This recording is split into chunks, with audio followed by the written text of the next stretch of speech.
Hi lovelies, I'm back with another daily dose of Meg, my little hits of spiritual guidance.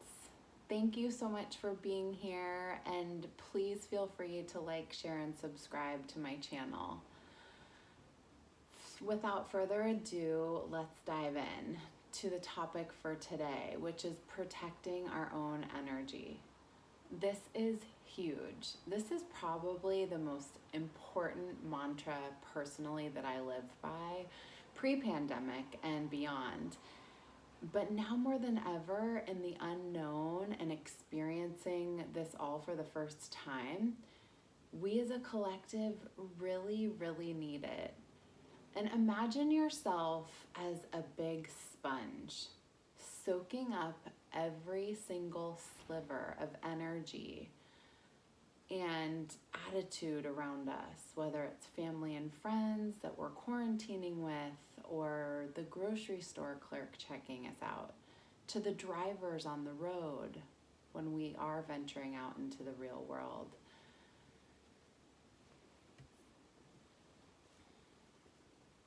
We're exposed to it all constantly. And as high vibrating individuals, which I know we all strive to be, it's so important that we cut out the energy that drags us down or no longer serves us and is not aligned with our highest good. It's up to us to be the stewards of our personal experience, available to comfort and emotionally support and provide for the select few in our lives that we love and truly cherish, but not giving it away to just anyone. Energy is everywhere. The entire universe of living things, planets, our beautiful, vibrant oceans, the animals, of course, humans, the atmosphere, the fluffy clouds in the sky, the palm tree swaying in the wind. It all consists of energy, and we're all a part of this quantum field. We're all connected, and whether we realize it or not, you guys, every thought that we think, every word that we speak, and any action that we take is noticed by our higher self and the divine and the universe. Nothing goes unnoticed. So in order to manifest our dreams and desires, we have to maintain that high level of self-worth and rise above any low vibration or negativity that may be unfortunately around us, which is just a part of being alive. It's always going to be there. We all are going to experience it in different ways. And I think one of the things that we need to become familiar with is saying no, to be able to create the space that we need for ourselves. And in order to create a future reality, which we're not even sure about because it's the unknown, and taking a leap and thinking all these positive thoughts and these vibrations and imagining the way you'll feel when you get that new job, or when you're in that amazing new relationship, or how you'll feel when you have the garden you've always desired in your backyard, living by the beach, whatever that means for you. In order to manifest and to really put our best selves out there, we have to feel the emotion of how it is to obtain that dream. But our only option is to maintain a consistent energetic thread that we weave throughout our life. And in other words, we have to stay up here. And so we can't be bogged down by the things that sort of pull on our heartstrings, or, we have to be wildly vigilant that we're surrounding ourselves with healthy beings, that every single moment in these environments that we place ourselves, we really feel truly good. We just plain feel good.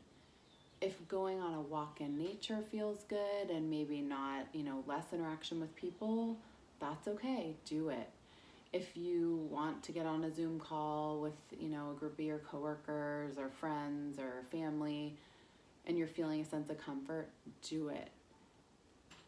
but don't feel obliged to be sort of this stomping ground where people can come and vent and provide sort of, a shoulder for them to cry on, in a sense that leaves you feeling depleted and leaves that negative energy. As empaths, we feel that, and the energy that's around us, like we just talked about, it's all surrounding us constantly.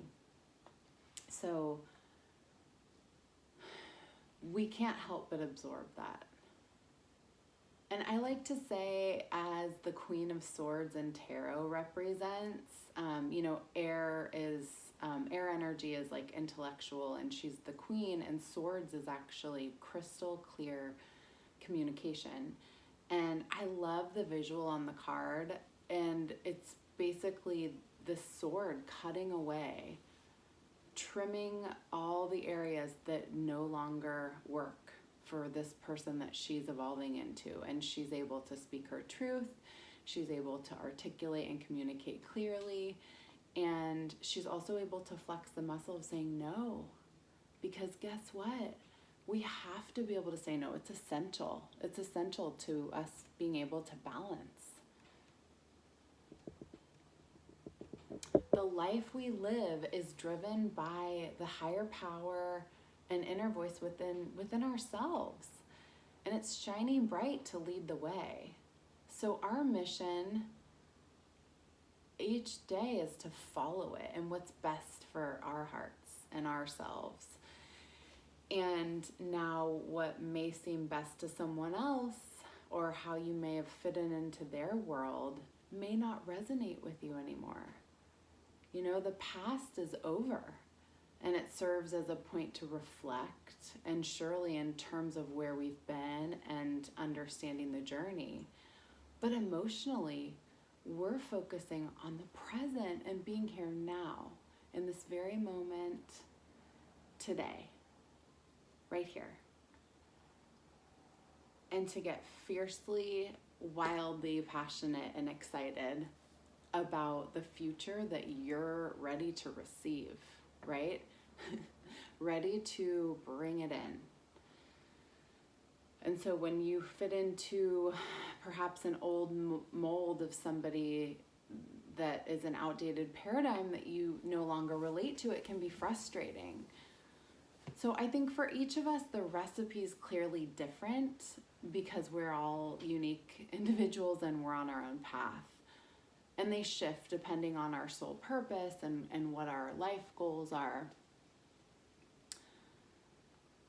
But I think we can remind ourselves that we have to wake up to what truly lights up our soul, what makes us want to dance and inspires us to be the best versions of ourselves.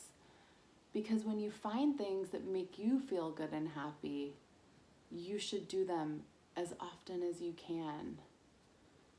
And, for me, this recipe lately looks a lot like being in nature and riding my bike, and just the freedom of allowing my body to lead the way. Sometimes I'll go up a crazy hill and get a good workout, and other days I just coast, and that's okay. I'm just listening to what sort of feels right for that moment in time.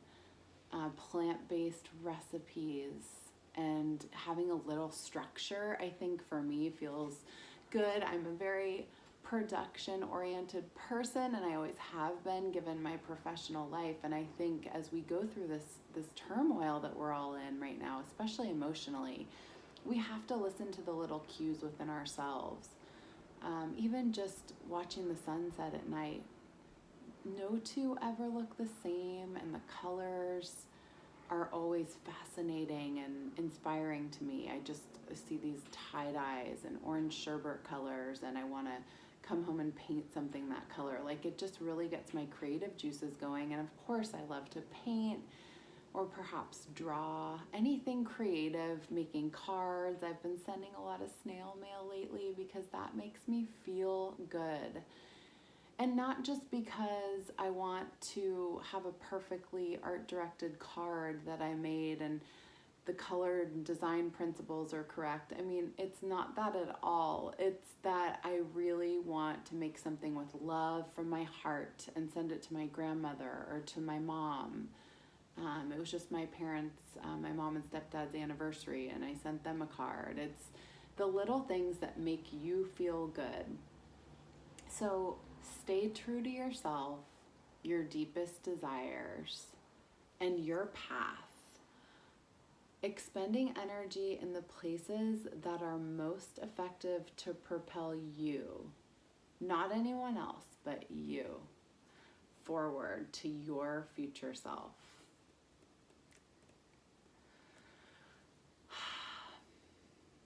That's it for the daily dose. Namaste, everybody. Have a great night, and I will see you soon for another meditation.